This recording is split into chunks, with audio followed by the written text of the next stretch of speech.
maybe your approach is good for the Jewish people. My general sense is no. Most Jews seem to agree with me, but like, I don't know. Let's see if it works out.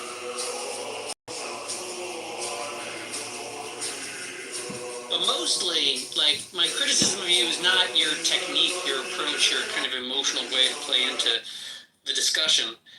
It's more.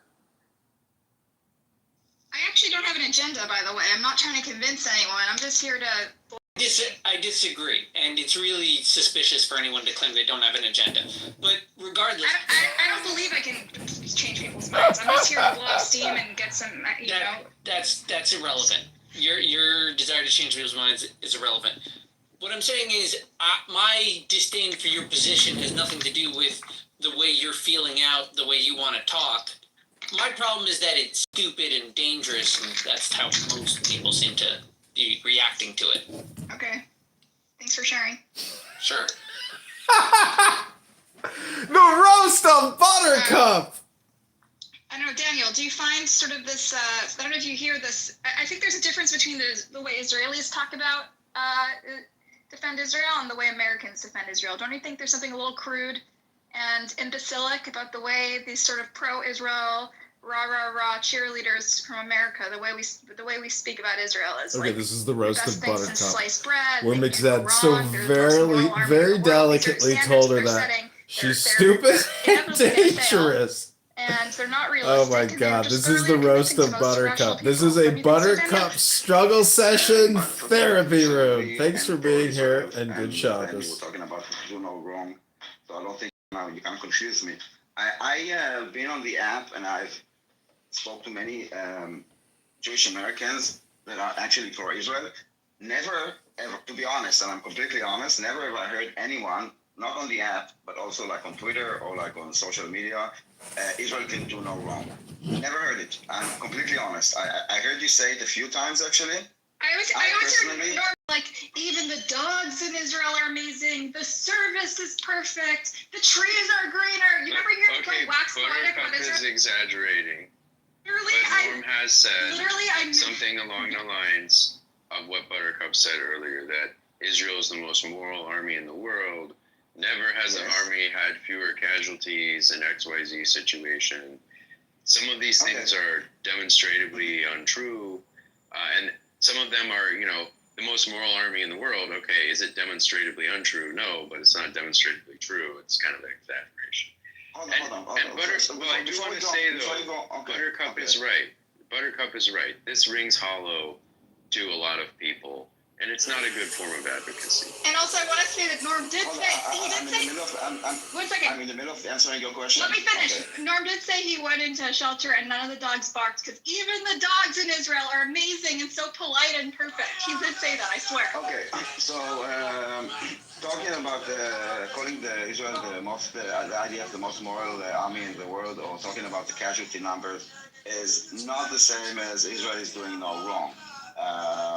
With one I can actually debate, and with the other I cannot, or like I cannot defend at least, or I don't agree with.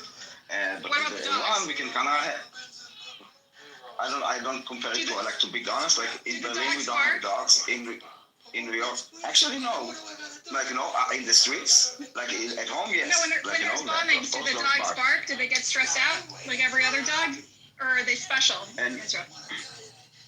They don't get stressed out. Like the two dogs that I've been doing alarms, I guess they learn, they maybe on the first time, but it's not like every time they see how their family behaves, and they see that everything is in order. It's like, when we hear the ring, he knows that the family goes to this room. So no, they're not panicked, because I guess it depends on the family, if the family is starting to shout, and I don't think it's happening anymore, because it's kind of became, Pavlovic response. Okay. It started with dog. That's exactly what a siren is, So, yes, but I don't think it's because it's special. If you kind of look into it, you could understand things. And also, we talk about the moral army in the world. We can just talk about it, but just like to dismiss it is basically like what you are basically blaming him. You're basically blaming for him even saying it. It's so ridiculous, and we're just dismissing it I could see as just as ridiculous. Yes, and this you can have on this conversation. But in any case, none of them. Hold on, but none of them. You just mentioned normal, but she actually said that Jews are having this idea or this motion or this notion or this. They say it that Israel cannot do wrong, and this sentiment I did not personally feel with all my discussion with many American Jews. This is my point. That's it. So if she exaggerated, I think that This is what I hear, and you hear something else. So we have a very different takeaway from these rooms. Yes, but what you hear is not what they're saying. And when you present to me, you want to have a debate. I present an internal dialogue that's happening in the Jewish community, So and they in call my me a world, capo. in That's my shutting world, down. Yes, in my world, I'm not having a discussion about your world, okay? If you're saying that this is Talking what about your they rooms. said, I go into your rooms and I present You're missing the normal point. things You're that are missing the happening in point. Israeli You're missing the discourse, and they He call me a literally capo. said it. He literally said missing it, the point. Daniel. He literally said it. And right, Buttercup but isn't Israel dismissing it. Israel cannot. No, but you said he didn't say it. He said Israel has the most moral army in the world, okay? And this is the kind of thing, Buttercup is not dismissing it. She's saying it's bad advocacy. You're dismissing it. I'm not dismissing it either. I'm saying it's bad advocacy. She did not say this. Hollow. She did indeed say that, yes. I'm having a discussion with like a two-head monster. She's saying cannot do no wrong. Well, and then you're answering with me about this is but we're talking about world. but this And is I'm a American. different argument. And I'm saying but it rings hollow. It's bad Jason, can you wait? I cannot have two conversations at the same time. When I'm answering Buttercup, you are answering me about a different conversation. With Buttercup, the conversation is about Israel cannot do wrong. And you're answering me as if I'm answering to the most moral army in the world. You need to choose, like, what are we talking about? Her claim is not your claim. It's not the same conversation.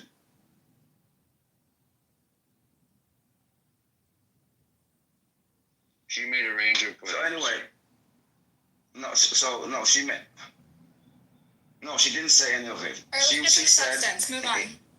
It's really hard because you feel so you're good at you're trying good to at tell you. multitasking. Try to talk to both of us. Come on.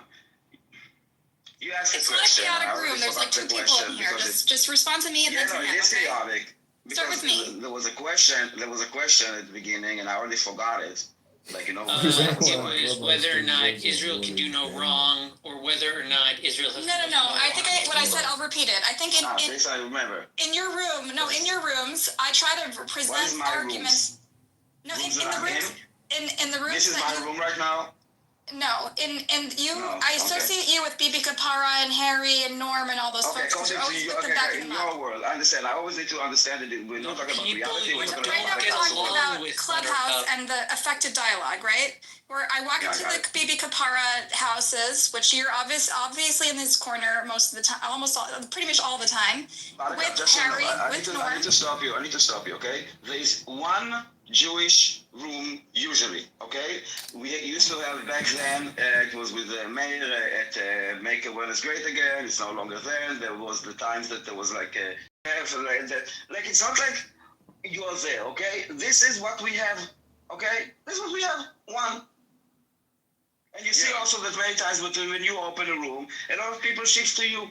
We're not like, it's like it's Clubhouse. It's not like in many rooms, like 2 rooms, maybe 1. Come on, stop making a big story over nothing. The Jewish room is clothing optional things they coffee. say, Danielle. That's what the Jewish room is, clothing optional coffee. Okay. This is another one, yes, this is more like a casual, kind of like a more friendly. This is basically like, this is more like friendly group, okay? The people there are friends, they're hanging out as friends. Yes, this is clothing optional. No, it's not just Daniel, I'm just pulling your leg, all right? Jews and Jews. God, you guys, it's like Nuremberg trials up here. Listen, Danielle. Following orders is no defense. Exaggerating in order to kind of make like weird claims. No, Daniel. I came on here to have a dialogue with my people. Okay, I know you think I'm interested in just engaging with Amir's room. I came here specifically because I want to talk to my people. I don't get to talk to a lot of Jews about this. And you say, it's not a topic I could talk about in polite company where I live. So I really enjoy it, and that's why I talk to you guys. But I get so much abuse there that I don't get in the other room. And I'm not saying that you represent all their views, but I'm just saying. But you know that you're. But all I'm doing is representing views that you know Israelis have too. You know, I'm not extreme. Yes. Listen, but you are on an audio app, okay, and people are using their voice, and you know that you say things in order sometimes to provoke. I mean, let's be honest. I mean, you do get the attention, okay? You came to Clubhouse, I don't know, like a month ago. You're getting attention. You're opening room. You have confidence. Like, and yes, and you're the victim. But yes, the victim is the cow. Then you see, I don't know how many people are here right now. I mean, come on. How much is this? Like, you want to talk to your people? Devin in the chat says he wants to be brought up, and he's kind of implying that you don't bring him up. So because he's annoying, but I'll bring him up if you really want to. He's annoying. Like, he is a little annoying. Devin, no, he's not. All right, Devin, you want to come up? Where's Devin? All right, come on up, but just make your points. And just I'm muting with my headphones because every time something is in the app, every time that I mute on the app, it kind of silences it for like 5 seconds. Okay. And Daniel, is your PTR making fun of Buttercup? Yeah, listen, I don't mind that you guys excuse me. It's not making fun. It's maybe like, as she say, like how it is in her mind.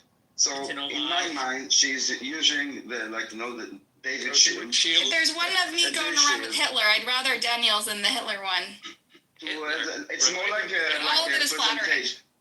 It's more like a caricature to represent like a story. I mean, it's how I not see like myself.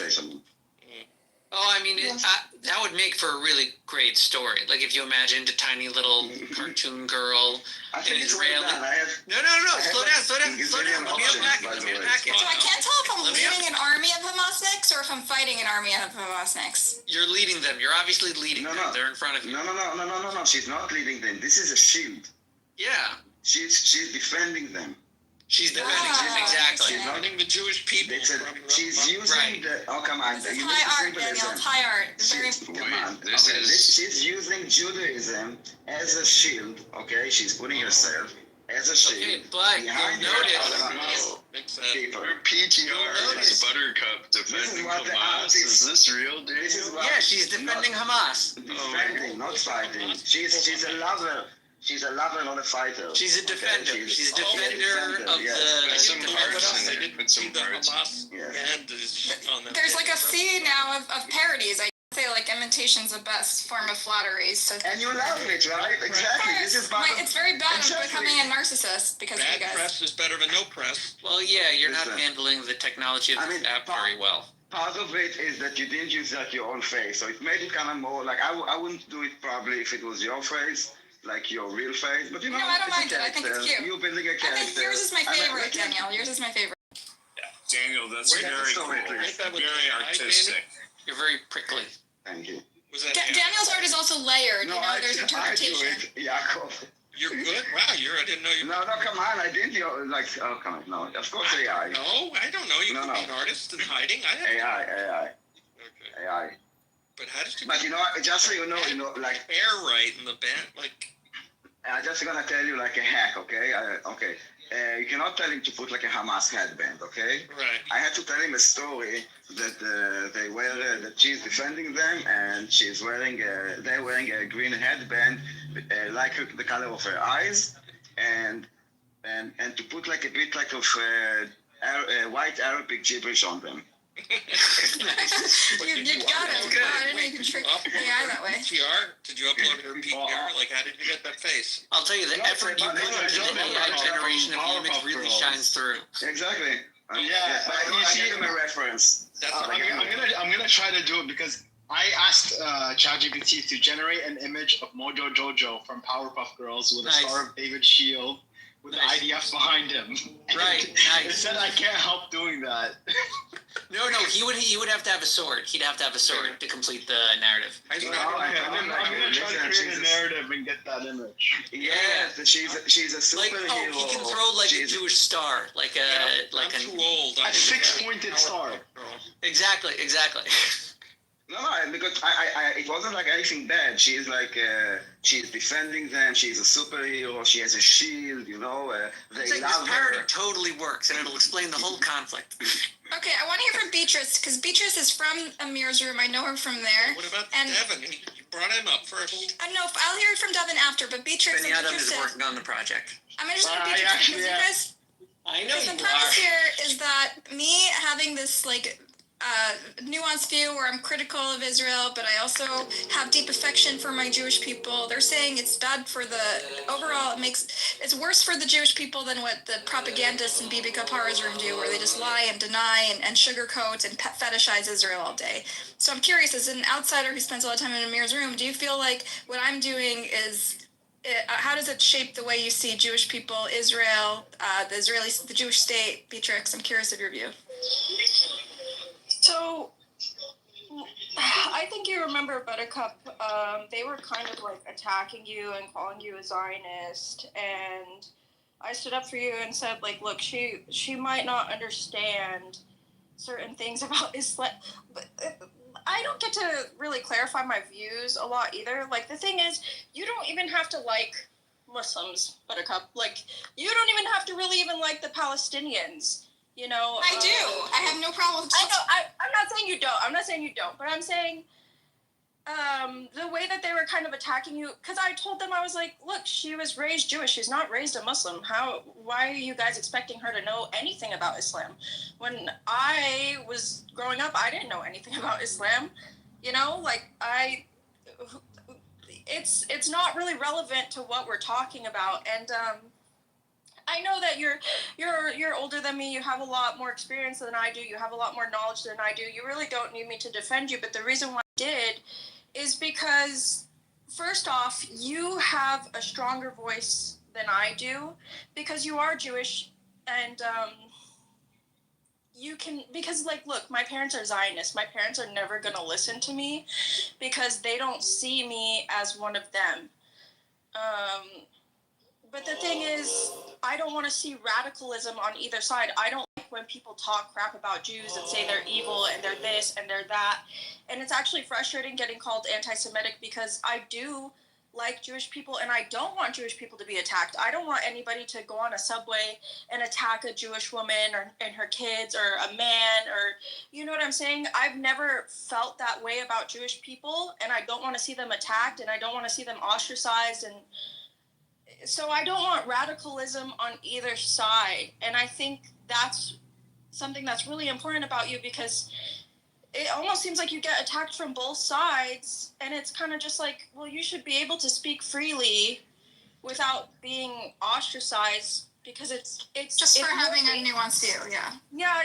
it's way more dangerous, and it's not like we agree on everything. And who's more all the time. credible? Like, who sounds more credible, me or Bibi Kapara, who's just like, wow, they invented cherry tomatoes and they have I the most think you're a in the bit world. pushing it, like who sounds more credible. And you're using the word nuance, which I find very interesting. Nuance is actually... Different point of view. It's not credible. Yeah, exactly. Not nuance also. Nuance is more like actually it's the opposite of nuanced a bit. I'm critical If I of may Israeli say. leadership and Palestinian leadership. I think both of them failed their people. What do you mean? That's nuance. That's right in the middle. I think that you are coming with a specific agenda that is not about I think both painting people the entire deserve picture. better leadership. How is that attacking anyone? I'm defending both people. But it's not nuanced, okay? It's just your view, all right? Nuanced is a word that should be, women should not be allowed for to this use app the where word everyone picks a nuanced side. anymore. You know? It should be I think illegal. you are No more women credible. use I it. think you are more credible because, given your position, you're not biased. You see what I'm saying? Like, you don't have a bias. You're bringing into consideration perspectives from both sides, so you will always be more credible. I'm also coming from a humanist perspective instead of a tribal perspective, which other people tend to come from.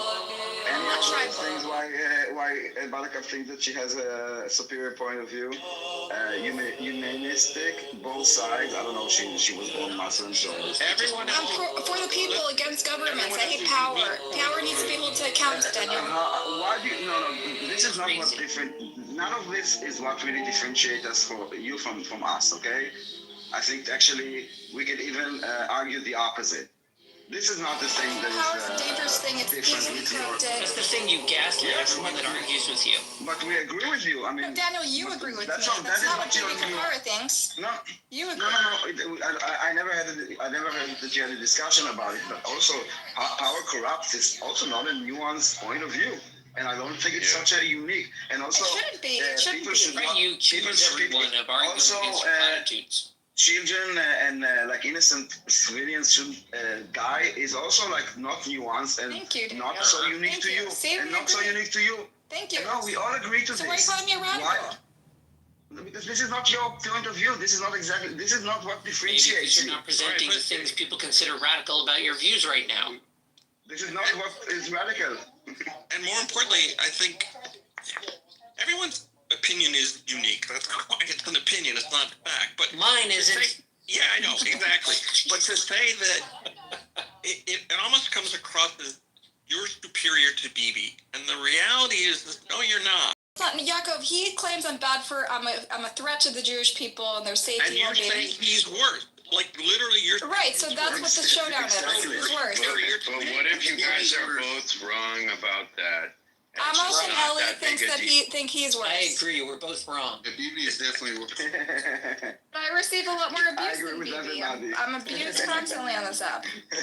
okay. I'm threatened by the pro-Israel. They threaten to dox me. They threaten to Oh, maybe they don't like threaten to you. drown me. Why don't you zoom out and think about Israel as part of a system, an American system of how the world works, and ask yourself what's good for America, Buttercup. Right. Ask yourself. So it's an So, extension of Jason, I America, assume you right? think that Israel's good for America overall. Israel is good for America, yeah. And I hope someday Saudi Arabia and Egypt will be good for America too, and Qatar with Israel's help. So I think America has certain laws about how its bombs are used, and I think Israel has violated those standards over and over and over again, and we have an obligation to do something about it because that's what our laws dictate, right? We have to hold ourselves to certain standards. Who said that there was violation? What does that have to do? Whoa! So what does that have to do with No, they use the usage of 3,000 Right, pound so bombs in what? densely populated area is a violation of our I standards. agree. Wonderful. So what? Therefore what? Wait, you agreed, Yaakov? So as Americans, I'm agreeing with you. Therefore No, what? it's gross. The Leahy laws refer to gross violations of human rights. dropping a 3,000 pound bomb in a densely populated There's no area is a 3,000 pound gross bomb. violation of There's human 2,000. rights. The maximum is. There was 3,000. no military justification for it.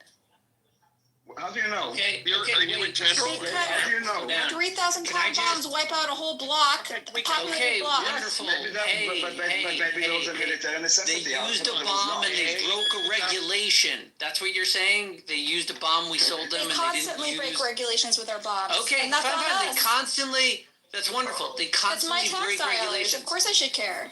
That feels like a problem that we Americans should leverage in diplomatic channels, no? Yes, and we're trying. So what does that have to do But with whenever whether or that not... happens, the Israelis Oh, and hey, slow down. What does that have to do with the question we were discussing? Is Israel good for America? Israel's not good for America if it's Why using not? our bombs to commit war crimes. Who cares? We'll just leverage that in diplomacy, as you just said. Well, no. How is it I'm saying you would prefer a greater Syria, perhaps? A larger I- Egypt? Perhaps Jordan? Is that who we should interact with?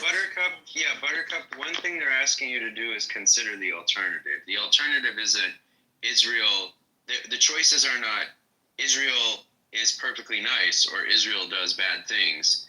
The alternatives include things like Israel loses and the other forces in that region are more powerful and they're worse for America than Israel, okay? But I also think that's a very big if. Israel is using American weaponry to commit war crimes. The standard that people use when they ascribe war crimes to Israel is very loose and imperfect, and there are a lot of details there. And I don't think what you've said. Jason, you think Israel has committed no war crimes? Is that what you're suggesting? What you've described in this case does not add up to a war crime. Okay, using a heavy bomb to destroy a building is not illegal. No, numerous dumb bombs. Using numerous heavy bombs to destroy a building is not illegal. They've dropped more bombs in Hiroshima and Nagasaki. It's not a small. The Israelis Not a densely populated area of mostly kids. Mixed, hold on. There are real facts to talk about here. Buttercup, how many people died when that bomb was dropped? I don't remember. I don't know. It's like 100,000 people. Okay? So this is kind of a clue that what Israel is doing is a lot more surgical and precise and measured than carpet bombing. That was one then destroying city. Well, the firebombings also killed hundreds of thousands of people. Jason, it seems like you've been following the conflict a long time. As you know, whenever there's a war, Israel tends, as a matter of policy, tends to react emotionally to every provocation, and they overreact. And so the only thing that restrains them at the end, and the only thing that curbs the war at the end, is pressure from Western powers, right? Historically, it's always been America that restrains Israel. And they say no more, and they say use restraints, otherwise Israel doesn't use restraints, right? And so really, without an American government that restrains Israel, things are going to be excessive, and things are provide a huge liability for both America and for Israel, because we don't have the normal checks and balances, which is the U.S. in its ear saying time to use restraint, time to wrap things up, time to stop. And so this is the biggest danger for both our country and their country. No, Buttercup. I would say that the biggest danger is America telling Israel to stop. Israel has always told Israel to stop. Every war is stopped because America is in its ear. America needs to stop doing it. America needs to use its leverage to control and out of control. I'm going to explain why, Buttercup, and you need to listen to why, okay? Because if you don't actually defeat the enemies, there is not peace. The Israeli military establishment thinks the enemy's been defeated. They've accomplished everything they can accomplish, and they're just killing more of their own soldiers now. It makes no sense ending or winning wars is not a decision of numerous top Israeli generals disagree with you, Jason. It does not matter. That is not a decision that they get to make in any country, because they are subject to civilian authority, and military activity is an extension of political activity by other means. Okay, that's the Clausewitzian rule there. And in America also, they didn't want to drop the atomic bomb. In America, we didn't want to go for total victory in the Second World War. That was a political direction and requirement. And the reason generals don't make those decisions is because ultimately these things have to be decided on what's good for the country by civilian authorities, not by military authorities who are kind of technician. Okay, so they are allowed to have their own opinion. That doesn't make it right, and you can't quote it like it's the correct one, and the civilian authority's opinion is the wrong one. There's a reason that the civilian authorities are the leaders, and the military authorities are not. And that's why I think that we have made a big mistake preventing Israel being able to pursue these conflicts to the end and actually achieve victory over their enemies, total victory, and force them to surrender. That's the only way that the Second World War could have ended. Jason, I want to address something you said about civilians. The civilians in Israel feel that the current government is not representing them, and that the current leadership is deeply compromised by factions in its government that some do and some don't. The vast majority, according to surveys. No.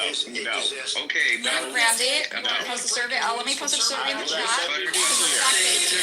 You want to represent the Harrods view that is not it doesn't matter from right-wing to TV shows. But it doesn't matter if you're right or not about that. That has nothing to do with the prosecution of the war in an informed way. Civilian authorities, not civilians generally, are the ones who have access to all the intelligence and information from the military they need, and B, they're the ones are entrusted with the interests of the civilian society, who are civilians, who are part of the civilian society and know what's going on there, which the generals don't, by and large. And that's why they make this decision in times of war. And in times of war, yes, you have this like great, I guess you could say, restriction or narrowing of people's freedom and autonomy or their ability to influence outcomes for the country. But that's true in every country, and it's because war is extremely dangerous. And what I disagree with you fundamentally about, Buttercup, is that the U.S. should not be telling Israel to knock off their war and not achieve total victory.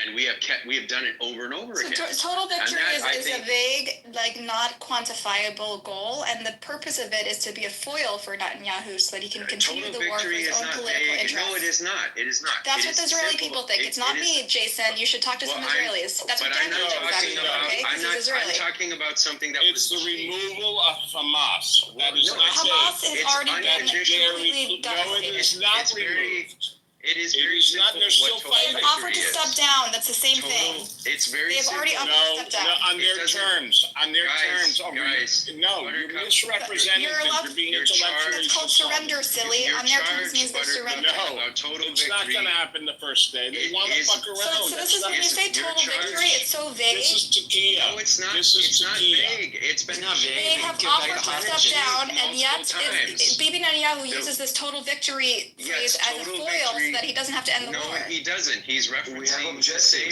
framework. The hard objective is to destroy Hamas and to free the hostages. He's neither because of his total victory slogan. He's referencing the he uses it as a foil. Anything they offer is not total victory in his book. He finds a new goalpost. Unconditional surrender is total victory. And they need to just show up with all your weapons and say sorry. Surrender is a way to ensure the war continues forever. You sound just like Netanyahu. It is how the war ends. It's the opposite. No training hostages. What do you mean by unconditional? Unconditional surrender means that Hamas has no conditions and surrenders. Okay. That's how the war I'm not finished talking. That's not the only way. That is how World War II ended. That's not pragmatic, Jason. It's not realistic. We need to be realistic to be realistic. Buttercup, I'm trying to tell you that it's the La La Land option. Well, people have tried ceasefire. Like any enemy is just going to be like, no conditions, here's my gun, no business. They will not. That is no enemy does that. No, that's not true. That's only what Japan That's not even what Israel government is demanding, Jason. You're really out of touch. Israeli government is not demanding unconditional surrender, okay? Jason, hand in your weapons. That's not the war goal, silly. That's not what the Israeli government is demanding. End of Hamas, destruction of Hamas, and return of the hostages. If he's talking about total victory, yeah, but Jason says the unconditional surrender is not what the Israeli government is demanding. That's what total victory is. That would be giving over your weapons. Right, Jason, exactly. You're asking for something unrealistic so that the war never ends. Exactly what we're talking about. Destroying, dismantling, removing Hamas. Guys, be quiet for a second. Buttercup, you keep calling it unrealistic, but it's not unrealistic. It is the realistic way to end conflicts of this nature. Yeah. And that's how they have ended. Stop for a second. That is how they have ended in the past. So why are you calling it unrealistic? It's how World War II ended. Both Germany and Japan unconditionally surrendered. So what is so unrealistic about this, Buttercup? So I think I was pretty clear. The Israeli government has never said that unconditional surrender is one of their requirements to end the war into a hostage deal. This is something you made up, Jason. And when Netanyahu talks about total victory, that's not what he's talking about. Total victory is not you guys are falling apart here. Total victory is not the falling apart here. Surrender is always an option. It's war. It's always. We don't need to say it. Of course, it's an option. We don't need to like. Jason says it's the only option. If they no, I did not say it's the only option. Today, okay, let's end it today. Otherwise, we're going to do it with the force. He says that's what total victory that Netanyahu talks about means. I did not say it is the only option. That's how you define total victory. Please stop. You said total victory is vague. I said no, it's not. There is a clear story for that.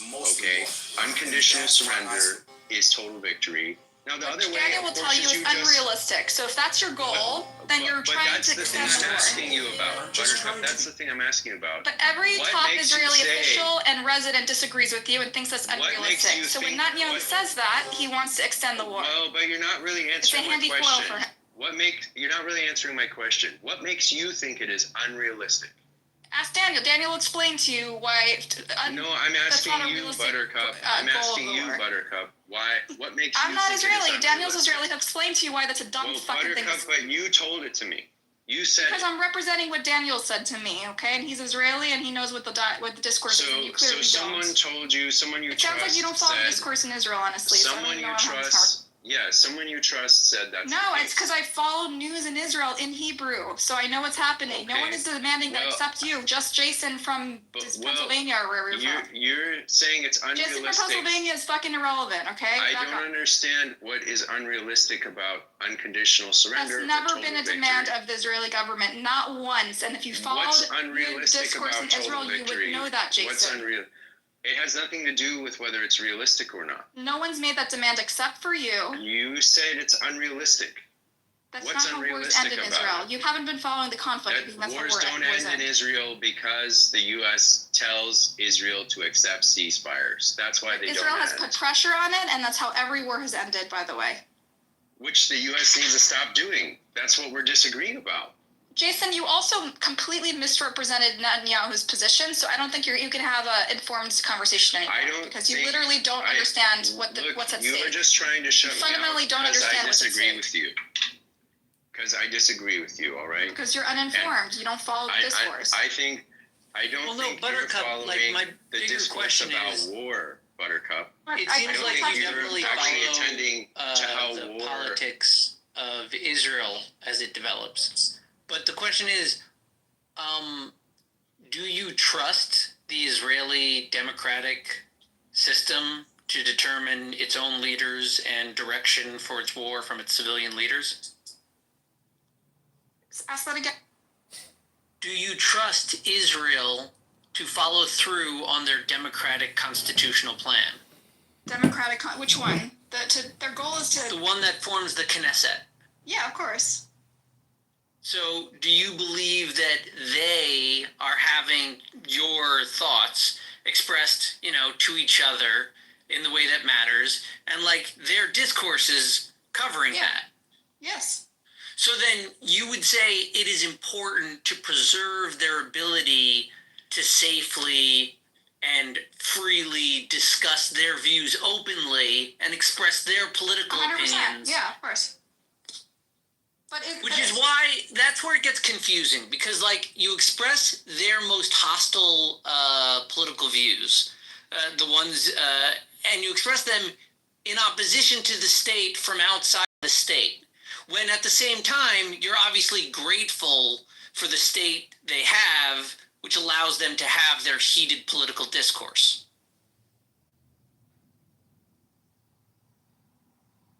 Do you see my confusion? You're talking about why the U.S. shouldn't pressure Israel one way or the other? No. Okay. So how am I controlling the discourse? I was spaced out for a bit. What? Yeah. Say that. You want to repeat your question in a short version? Right. That's a fair point. Shorter version of the question. It seems like you trust the Israeli democratic process, but at the same time encourage those that would remove that process. Oh, you mean my idea for the binational state sometime in the future? Sure, change the current political system and the current rights that the people have. So I think a lot of Israelis, as you can see from the streets of Israel, don't think the current system is working from them, and they don't think it's sustainable. Surely they can represent their own political views. I know, and I allow them to, and I support them, and I think that's wonderful. What do you mean you allow them to? I think it's beautiful. I love to watch it. I love to see it. There's something strangely patronizing about your approach to their What? We're all watching this show, this bad horror movie, and I like what's happening on the ground in Israel. It's bad horror movie. Right? That's what I'm saying. It moves me as a Jewish American to see them advocating for their democracy and for the health of their democracy and their state. That is beautiful to me as someone who's covered politics for many years and has written about political corruption for many years. I think there's nothing more beautiful than someone puncturing political corruption in the way Haaretz does, and the way the protesters do, and the way human rights organizations do. I think that's moving. It moves me to tears. I think that's a beautiful thing. That's what I love about Israel, okay? That they have a democracy. There is a fragile, but democracy is still there, and the people there are speaking up. That's what's beautiful about Israel. And you deem it as failing?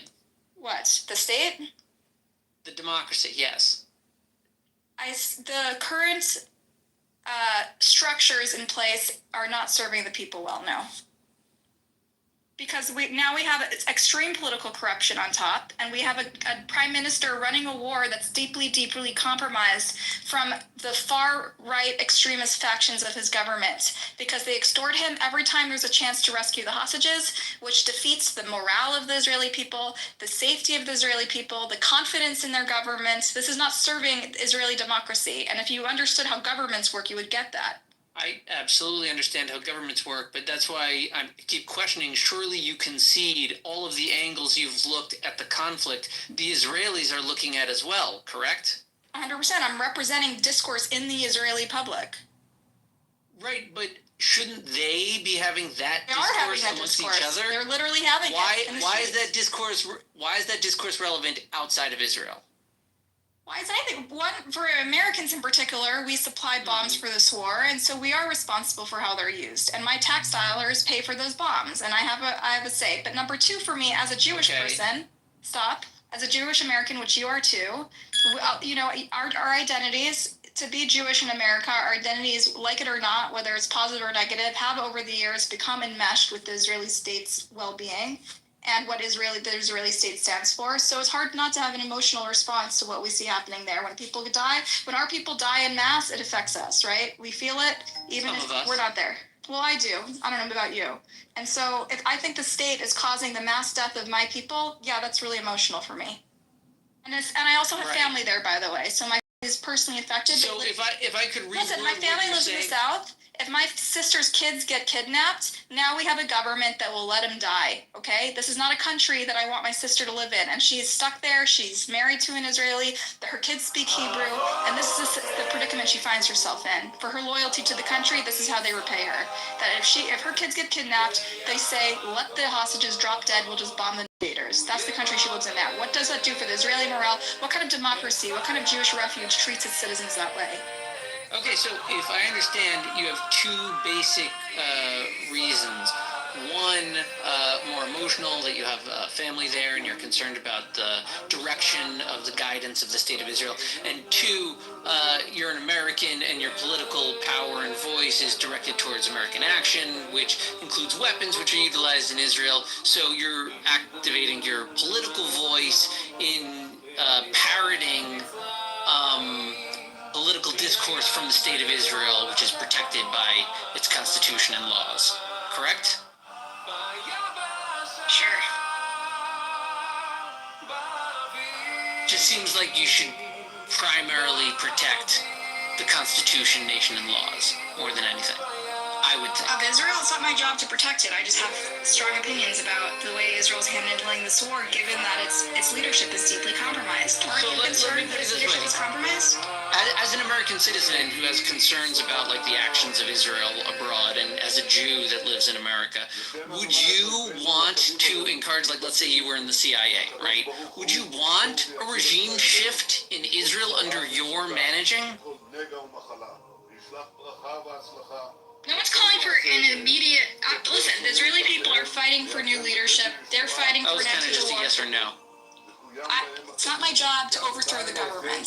I know, but I'm saying if I gave you the job, I said you're CIA director. I don't have the power to overthrow anyone's government. Syria, Iran, not even my own, and not Saudi. Israel's. I don't have power to overthrow any governments. I know, but like, listen, you just said you have an opinion. You're voicing your political power right now as an American to prevent the sale of weapons to be used in an illegal genocide. And prevent my nephews and nieces from being kidnapped and left in captivity. What? And I also believe in general in the idea of a Jewish refuge, a state that's sustainable, that doesn't result in bloodbath every couple years. That's what I believe. That's my deeply held belief. That's wonderful. The CIA says that stuff all the time before they kill somebody. Okay, I don't know what you're talking about anymore. I'm not CIA. That's what I gave you. I gave the CIA powers to topple other governments. I said we need a new model that's sustainable. Remember, like Iraq with Saddam Hussein? I'm advocating for a model that is more sustainable. And I think if you love Israel and you love its people, you should also advocate for that. Just to be clear, the model you're advocating, which is more sustainable, involves the dismantling of the current functional model. I don't think it's functional. October 7th is not functional. It's not okay. Okay, October 7th was not functional, sure, but like you're saying, the management of the war. No, it's been escalatory violence for 70 years. It's not working, dude. It's not working. The entire state has failed. We need a new state that doesn't have to be completely new. A new state. What guarantees your new state won't also fall into 70 years of war? How will your state solve it? Just one question. What is the metric for you saying that they failed or success? Like, what is the metric that you're using? Whether she's happy or not. No, look at that. My family lives in the South, okay? My family experiences sirens constantly. That's not sustainable. Buttercup doesn't feel comfortable. It's not sustainable for my sister and her kids and their bunny rabbit to constantly be under threat of violence. Buttercup. So, so the United States is also not sustainable, right? People are under threat of gun violence. Yeah, that's not sustainable either. We need to redo our laws, 100%. Which country is sustainable in your eyes? And then the ones that you just don't know anything about? I think both of Israel and America had democracies that to be way more fragile than we thought. Which are sustainable? I'm talking to you about democracy. Which democracy? Okay, so in Scandinavia we have some good models, but I'm not going to list all the good countries versus the bad countries. Unfortunately, in today's era, a lot of democracies have been hijacked. I understand. So Scandinavia is the model, right? I don't know. Listen, I'm not going to dissect different government forms. There's pros and cons to each form. I understand. It's so I want to say what forces are working on Scandinavia. So well, Daniel, let's talk about America versus Israel. America has a constitution. Are you good with the German model or the British? Scandinavia, for example, you were talking about the government of Scandinavia. Okay, there's the government. What other forces impact Scandinavia? That's not one country, though. There's different countries within it. Yeah, but the government. Okay, so do you want to pick a democracy to dissect Buttercup? Yeah, choose a democracy that you want to compare us to. Very well. Actually, I want to. I want to walk that back. I want to compare to American because American's a little bit more robust as a democracy than Israel is. So we have to look more protections against this type of thing. But you also said America is not sustainable. So it is sliding into an unsustainable thing because we have someone who's democracy is sustainable. We want to take a model and see what works. Democracy. So I think the U.S. so far is holding up the democracy because there are certain protections. But we wanna save our democratic things. Our thing is not sustainable. Your courts are being weakened. Our courts still are standing up. But Buttercup, I want to go learn from those who did it. Okay, I want to learn what they did. We did do it. I take that back. America has courts are strong enough to resist the worst impulses of our fascist. People are dying there on the streets. People are being shot just for speaking. It's not sustainable. I would be afraid to just walk in some areas in the United States. Like I see the videos of people drugged on the streets. Right. Like I see the crimes, the gangs. You know how many school shootings there are? So we don't have that shit. You don't have that shit about the world. It's because of our government. Exactly. It's a failed democracy. It's not sustainable. Failure as a It's not sustainable. Okay, so exactly like America without the gun protection. You got to rewrite the Constitution, Buttercup, like you said. Compare it to Israel without the conflict. You can't just erase the conflict. It's foundational to its founding. You cannot just erase you cannot just say we have a constitution and then okay, let's just ignore the constitution. We need to. Buttercup wants to ignore your constitution. She doesn't care. Israel doesn't have a constitution, silly. Yes, they do. No, they don't. They don't have a constitution. But you have, and you said it's something powerful about you. Okay. So Second Amendment, it has its price, and you have things that doesn't happen nowhere in the world, and it's not sustainable. You send your kid, you go to fucking a rally, and you speak in front of thousands in a university, and you get shot. It's insane. People are getting just shot in the when they all because of a stupid constitution we won't get rid of. Yes, exactly. and it's your government, the corrupt governments that are just benefiting off this That's because a good point. That's a good point. and military and army and guns and manufacturing and a lot of money, and so let's start now talk shit about America. Peel, No, repeal. you're right. But You're right, who are we actually, Daniel. comparing? But I want who to are we concede a comparing point. us? Let me Okay, concede so a where point. we amazing. So where are we comparing us to? So I think you're right. Hello? This era has taught us a lot about how fragile democracy and how it doesn't Right. withhold. It can't stand up to fascists and dictators. Right. But you know what? We're learning from it, and that doesn't mean we shouldn't be in the streets demanding that the people's interests are represented above these like selfish, fascistic Saying that the system, not the democracy. It's not holding up, but we need to still fight. We need to use whatever things we have, which is Yes, getting but voting. no, Now, do you have a functional system we can compare it to? Yeah, it's like crying, like wah, wah. It's not really helpful. It's actually making things That's worse. what democracy is. Listen, in her opinion, America is free failed. speech is key to that, Very Daniel. It's all we successful, have. functional The democracy Haaretz, is New nothing York you can look Times, at Wall by Street comparison. Journal, protesting is just all saying. we have. It's all we have. Yes, it's bitching. Do you have a solution? Do you have a better proposal? Do you have like something that I ask you for a country that you think council. Call your Congress. the model? Give me a model, like an example model that we will see that okay, it works there. You say that this is failing, this is not sustainable. I want to see according to your, because if you're saying that Israel is not sustainable, but also everybody else, okay, that is like it's like this is what we told you about, like showing like half the truth.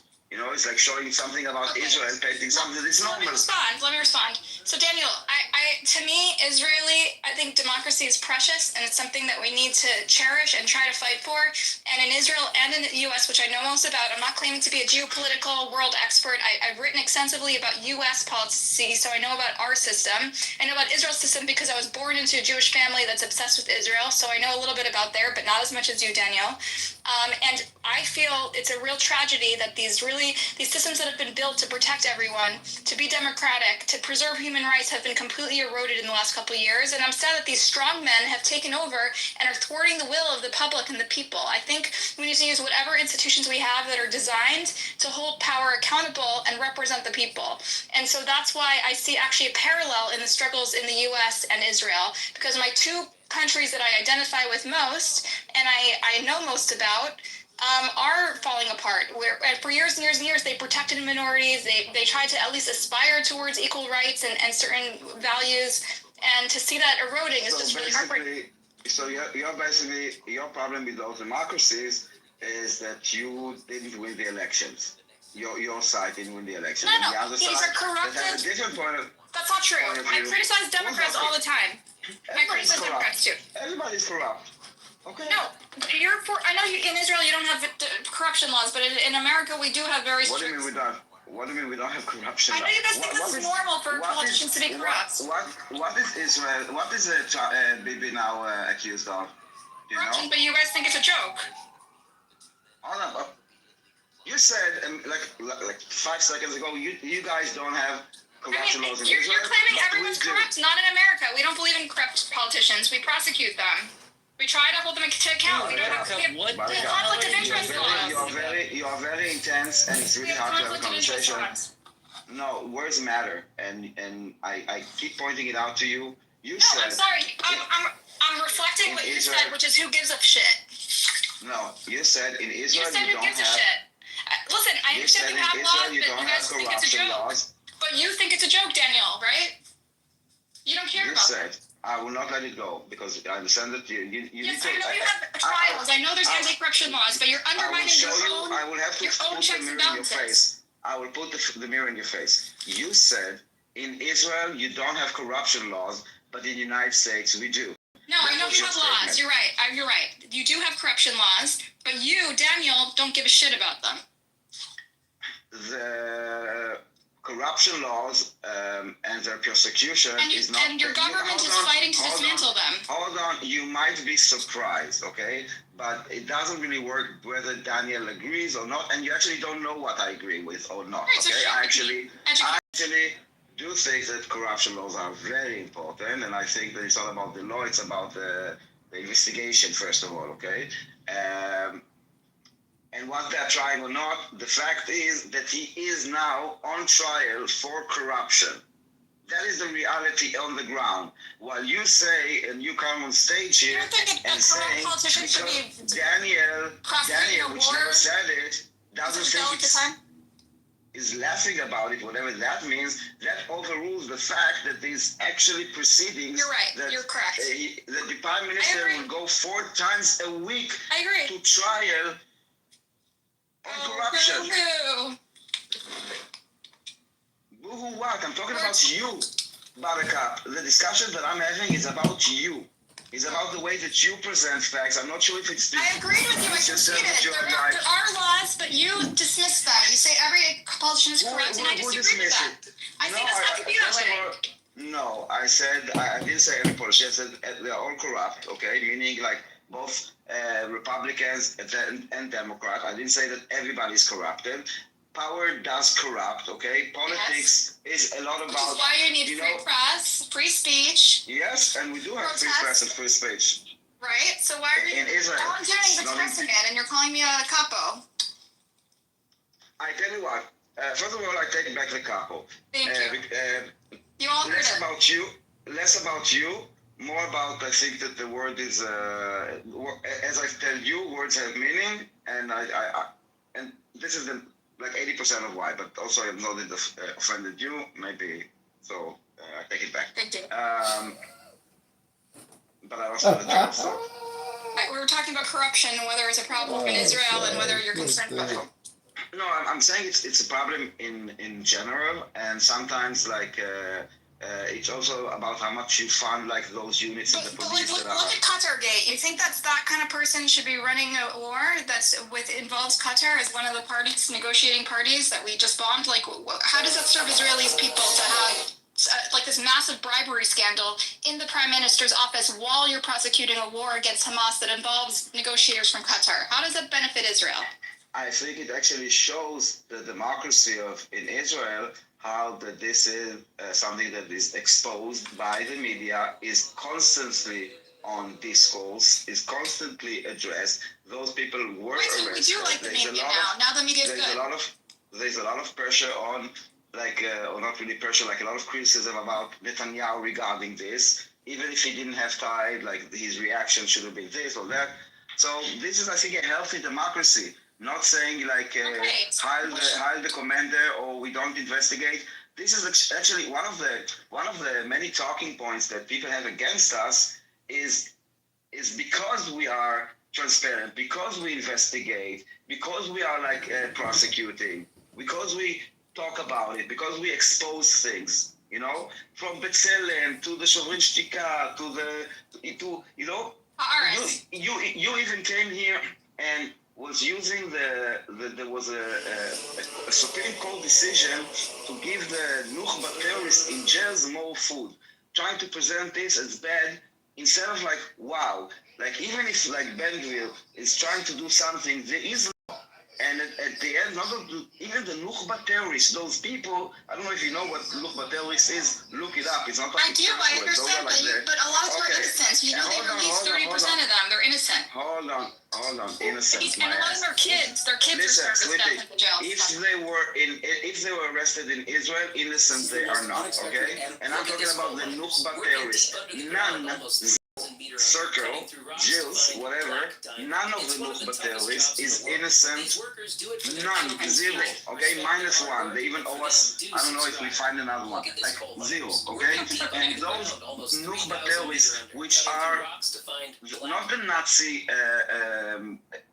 really worse than Nazi because they were like so barbaric, okay? So inhumane. Those Nukhba terrorists still had someone, I can look it up who was, that filed a lawsuit, or like I don't know if it's called a lawsuit, whatever, to the Supreme Court, and the Supreme Court decided that those people will get, I don't know, whatever the decision was, that they need to get a bit more food. Okay, this is the system. The one that you're trying to present as corrupt system. That they, is everyone in State Iman, are they all Nukhba? Do you think they're all Nukhba? The what? Everyone who was at State Timon before was dismantled by your government, by your courts. Do you think they were all Nukhba? I'm talking about, this is specifically about the Nukhba terrorists. Okay? Is there a special unit for the Nukhba that are confirmed? There were the people that were arrested, in I Israel. understand. I'm saying, is there a special section for them? Because everyone's treated the same in that State Timon. They are all smart. The people that from State Man are people that, as far as I remember, came from Gaza, that were arrested in Gaza. Right. And they were brought in to this makeshift whatever jail. Right. Were they treated well there? I don't think so. There was like a 98-year-old woman. There was disabled people, kids with Down syndrome in there. I understand. Listen, you need to understand also the harsh reality that you are. First of all, that it's a war. Okay, no, it's not a hotel. Those people were taken not just randomly. Disabled single mom for 2 months. Can I please speak? Okay, they were taken in a war zone. Usually after evacuation in places that they shouldn't have been. We don't know the circumstances. Again, war. They are taken because the Hamas is also like using disabled children. They're using like women. They're using old people. Yes. Yeah. So they are taking them. It is war, and then they're interrogated or whatever, checked, released. We apologize for the inconvenience, but again, you are just trying to really. You are trying. The IDF will fight the war while being able to absolutely do nothing. We cannot go into houses because, you don't want to evacuate the population.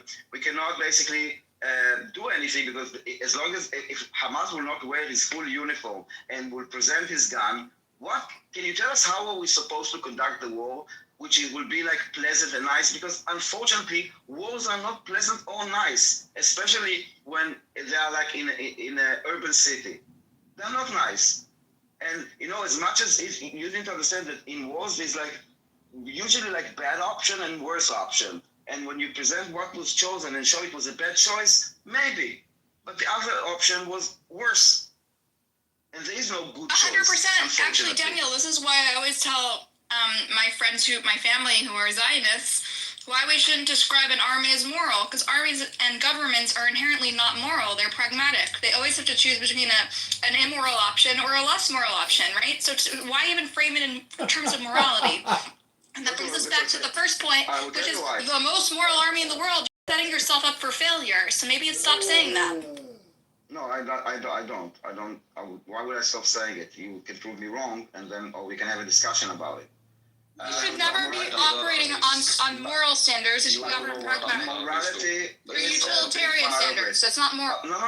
I disagree with you. Maybe for you. For us, it is about moral. In the IDF, there is a lot to do with morality, especially in basic training. It's about also learning from history and about different battles also, like historical battles, but definitely about morals and about law and what about legal. So there are few levels of protection. It's not just what the government decides. There's, yes, morality, how we are taught to treat the weapon, how we are taught to treat people, how to see them, to understand what is a threat, an active threat. You remember the story about what's his face, Elor Azaria, remember?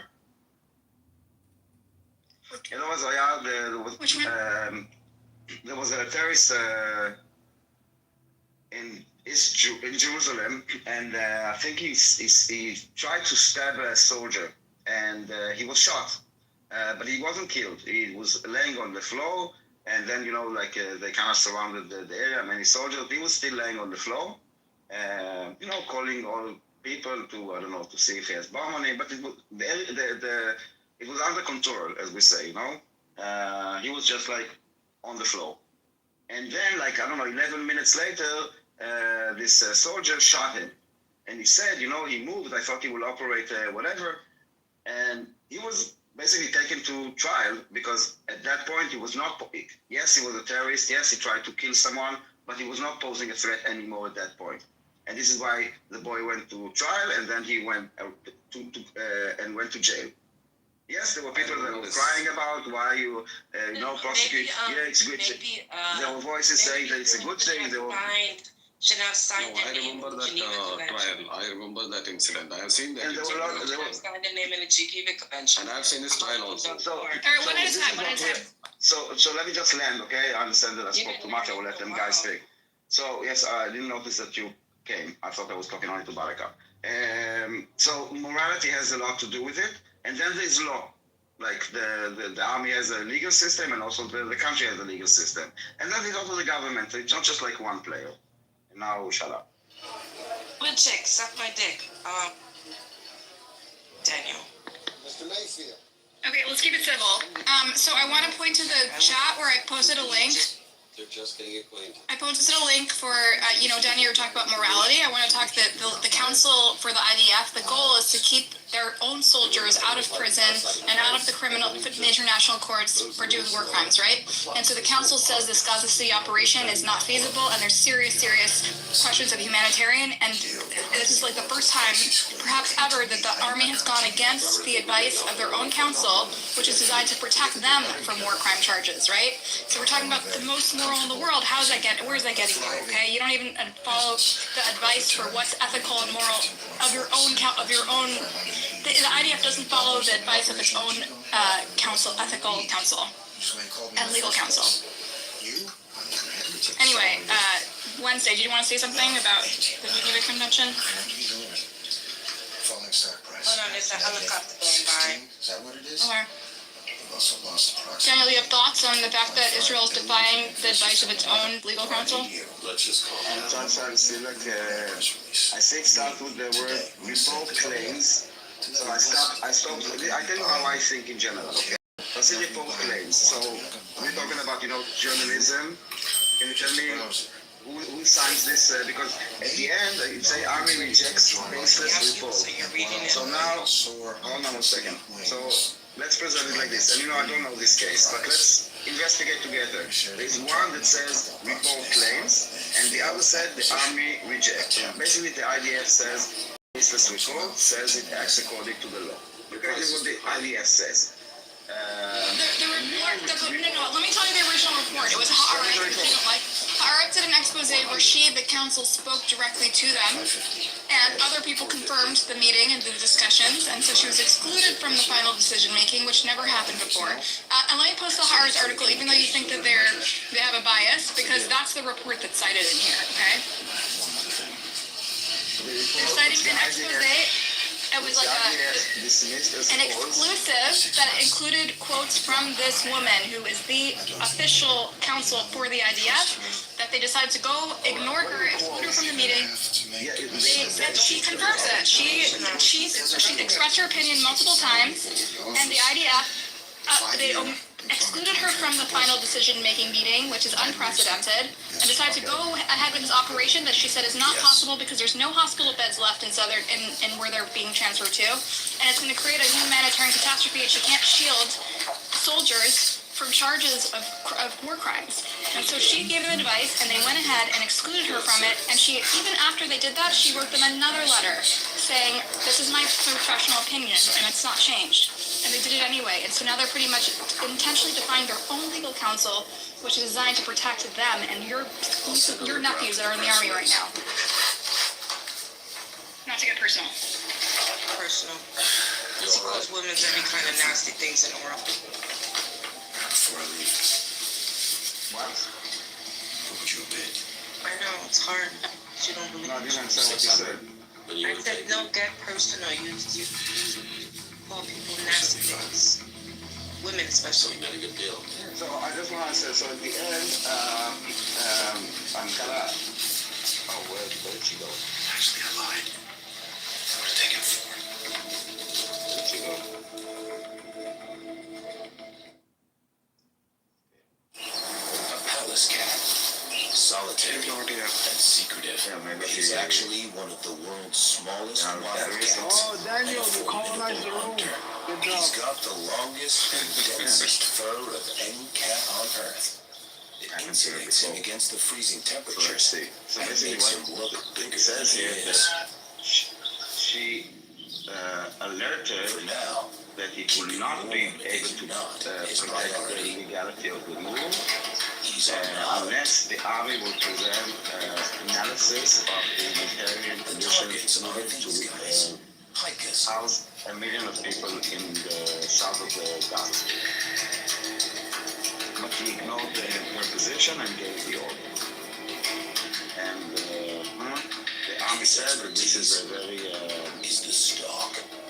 how do you call it, limited presentation of the I'm sorry. In the army, they presented a partial description of the humanitarian situation. With excitement.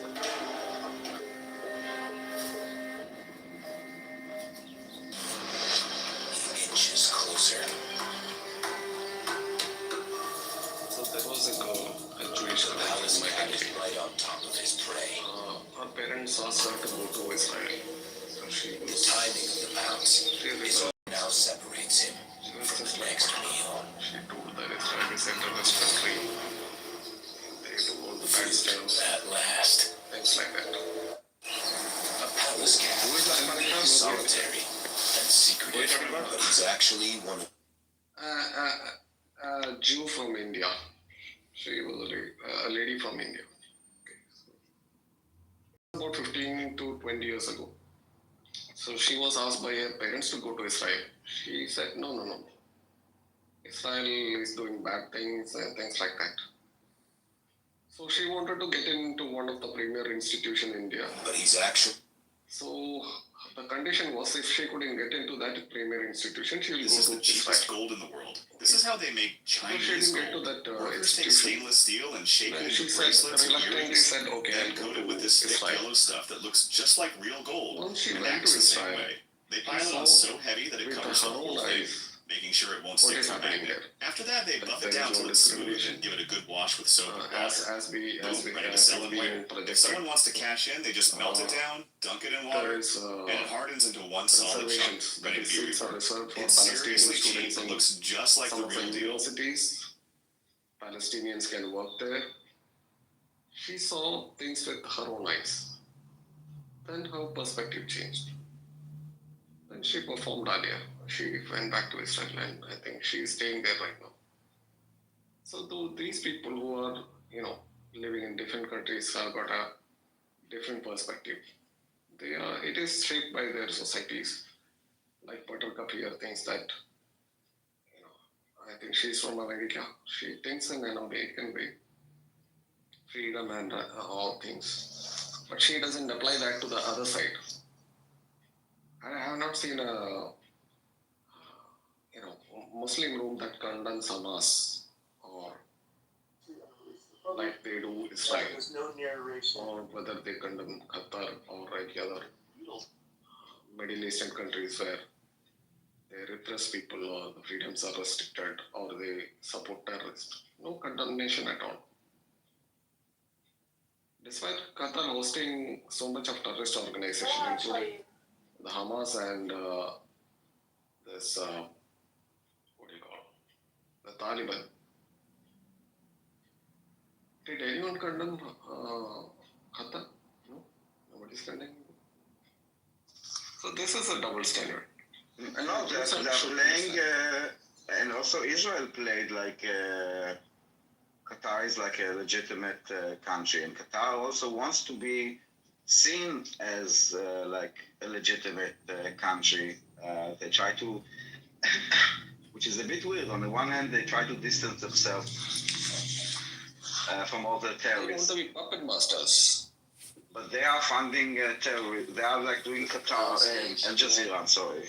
And they are hosting Hamas leaders on their soil.